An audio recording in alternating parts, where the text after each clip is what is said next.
Yo, what is up guys? It's me exactly back bringing some more daily NBA news and highlights. As always, you guys are the real MVPs for coming back each and every single day. Can't thank you enough, but now let's just take a look at everything that is going on in the NBA. But first, a quick word about this video sponsor, Hardwood Amino, one of the OG sponsors of this channel. And they just wanted me to remind you guys about the app and basically what it is. It's a social media app dedicated to NBA fans where you guys can go on there and get into discussion rooms talking about certain topics or even certain teams now. For example, the Lakers and the Celtics have their own pages dedicated to them. Other than that, you can take quizzes, answer polls, create an avatar. There's live screening rooms that myself and other YouTubers are going to take part in very soon. It's literally an app dedicated to the NBA and its fans. I'll have the link down in the description box below. But now with that out of the way, on to the video. Let's go.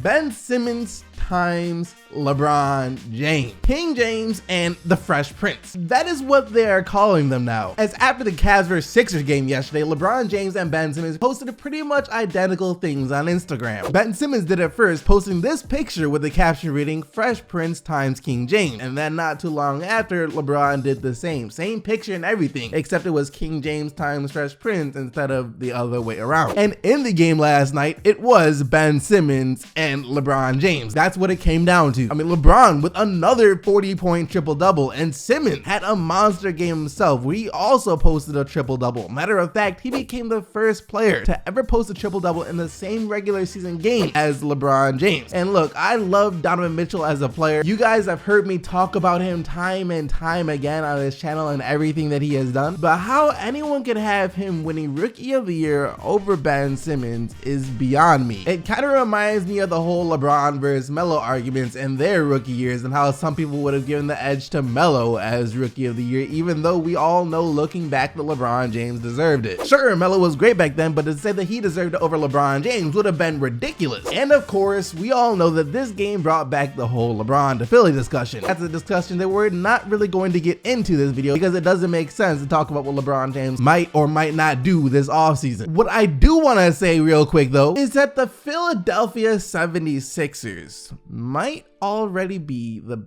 best team in the Eastern Conference. I feel like me saying that has already had some people triggered, but I'm just basing it off of what I've been seeing for quite some time now. They're currently on a 13-game winning streak where 4 or 5 of those games they were playing without one of their best players, Joel Embiid, and they actually have moved ahead of the Cleveland Cavaliers in the standings now too. They are the 3rd seed in the Eastern Conference, and since the beginning of this calendar year, since 2018 started, they have had the best record in the Eastern Conference at 32-11. So yeah, as of right now, if you were to ask me who I think the best team in the Eastern Conference is, I would have to say the Philadelphia 76ers. It's crazy how much things can change the NBA in just a couple of years though. And I want to say something else here too. If the Philadelphia 76ers can keep the 3rd seed in the Eastern Conference, which I do think they will, I don't expect them to lose the rest of the season. If this happens, then they're going to make the Eastern Conference Finals, because as of right now, in the first round, they take on the Miami Heat, which will be perfect, by the way, since we would get to see Whiteside and Embiid go at it in the playoffs. And we all know these two guys have a history, so that will be a must watch. And then in the second round, they get to play the Celtics or the Bucks or the Wizards, depending on who gets the 7th seed. And no matter who comes out of that series, I have Philly favored to win, especially since there will be no Kyrie for Boston. And this also means that unless the Raptors are actually able to beat the Cavs in the second round, if the Cavs end up as the 4th seed, then we'd get to see LeBron and Simmons go at it in the Eastern Conference Final. That being said, while I do think that the Philadelphia 76ers are the best team in the Eastern Conference right now, I still wouldn't have them favored to beat LeBron James and the Cleveland Cavaliers. No offense, Philly, but it's just impossible to put a team where their 2 best players haven't even been to the playoffs over LeBron James. And on top of that, the Sixers are yet to experience playoff LeBron James. Matter of fact, playoff LeBron James this year could be on a whole nother level than playoff LeBron in previous years, because LeBron during the regular season has looked pretty close to playoff LeBron from last season, since he has literally had to carry the Cavs every single game with all their injuries, dysfunction, and trades. So if he's still able to take it to another level in the playoffs this season, I don't even know. I can't begin to imagine what that level would be. All that being said, look, Philly, y'all have earned my respect. I don't like y'all because of what you did to my Pistons every time we played you this season, but I have to respect greatness. And the Sixers are a pretty great team already, and this is just the beginning. That's the scary part. So let's transition over from Philly to Washington.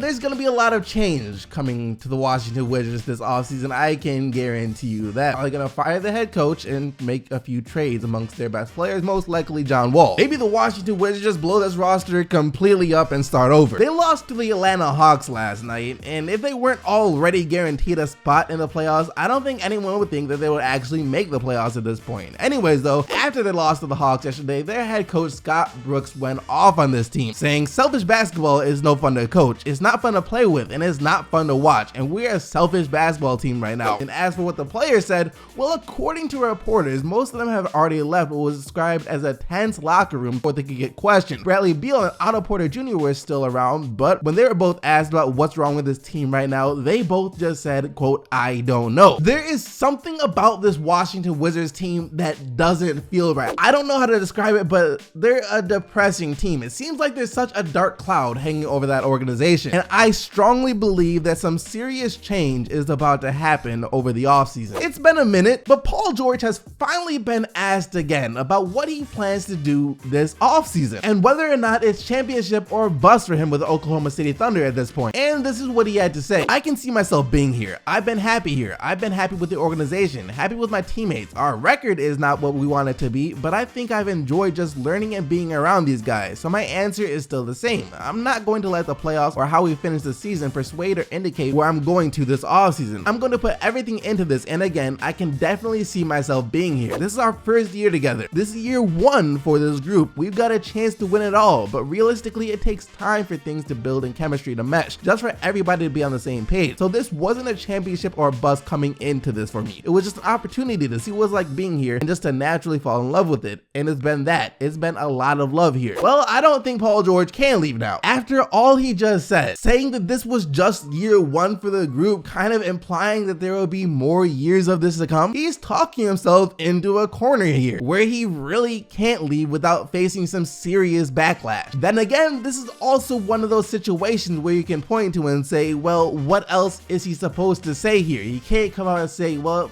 you know, it is championship or bust, or I actually might leave this summer right before the playoffs are about to start. That would only destroy this team's chemistry. But look, I'm just saying that Paul George, even though he doesn't have to come out and say he's thinking about leaving, he doesn't have to say that he's committed or loves it so much or imply that he's going to stay for more years. He could take more of a LeBron James' approach to this situation and say something along the lines of, look, I haven't even thought about what I'm going to do in free agency yet. I'm too focused on what we're trying to do here, and when that time comes, when the season is over, then I'll look at my options in free agency. He could say something like that, but instead he keeps talking about how much he loves it there, implying that he's going to be there for more years, making it extremely hard for him if he does want to leave without facing some extreme backlash. But that actually wraps up all the news from yesterday, so now let's take a quick look at the games from last night. The Hornets versus Magic. I know not too many people really care about either of these two teams right here, but I just have something to say real quick. To all the coaches and everyone who was responsible for this over in Charlotte, y'all should be ashamed of yourselves. I think each and every last single one of you need to beg Malik Monk for forgiveness right before you lose your job for not playing him all season long. We've talked about him a couple of times now, how since they have started giving Malik Monk minutes, he's been killing it for them. And that trend continued last night as he dropped 26 points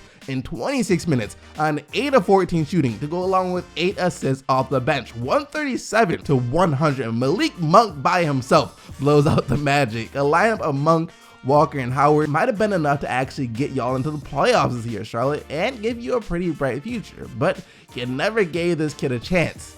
Bravo. Yep, I already knew that Jimmy Butler would come back this game, even if it was just against the injury-riddled Lakers. He just can't trust Wiggins and Towns to get into the playoffs by themselves, so he had to come back. And he did come back, only played in 23 minutes though, but had 18 points and 4 steals in those 23 minutes as the Wolves get the 113-96 win over LA to hang on to the ACL West. Wiggins though, if you're gonna shoot the ball 22 times, the absolute least you can do is score 20 points too. Honestly though, if you're gonna take 22 shots, I don't care who you are, you should have around 30 points, but you took 22 and only scored 15 points. 7 of 22 shooting, 15 points for Andrew Wiggins. Yo, what kind of scorer can't score? And for the first time in franchise history, the Toronto Raptors have just clinched the #1 seed in the Eastern Conference with a 92-73 win over Indiana. Congratulations to the Raptors and all their fans out there. And as for this game, the Raptors just suffocated the Pacers on defense. I mean, they weren't letting them score at all. 29% from the field, their leading scorer only had 12 points, and their starting lineup combined for, get this, 18 points. That's all Indy got from their starting lineup because of Toronto's defense. 18 points. Oladipo and Bogdan Bogdanovic, two of their best scorers,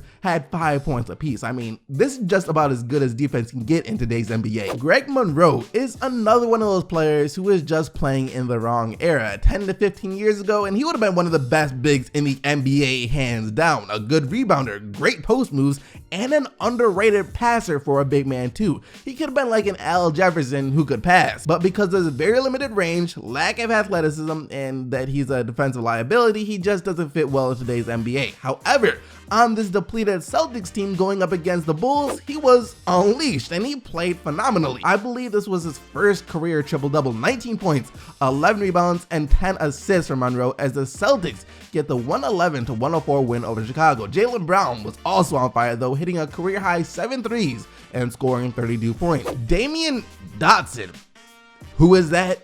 You might be asking. Exactly, the Heat didn't know either until he did what he did to them last night. He was the 44th pick of the draft, a 6'5" shooting guard out of Houston, Texas. And before last night, I believe his career high was 14 points. But the man just dropped 30 points and 11 rebounds as the Knicks blew out the Heat 122-98. Damian Dotson, everybody. Yo, Nikola Mirotic said that he shaved his beard so he could help the Pelicans break out of the slump they're in and make the playoffs, and he has done just that. He was playing like pure garbage before he shaved, but he had 25 points in his first game after he shaved, and now he just dropped 31 points and 16 rebounds in his second game after shaving. Like I said last time, I don't think the NBA was ready for a clean-shaven Nikola Mirotic. Pelicans win 122-103 over the Suns. And look, if shaving your beard makes you better, then just imagine the level of greatness that James Harden will reach if he ever shaves his beard. Reggie Jackson was huge in the clutch, and Andre Drummond was, well,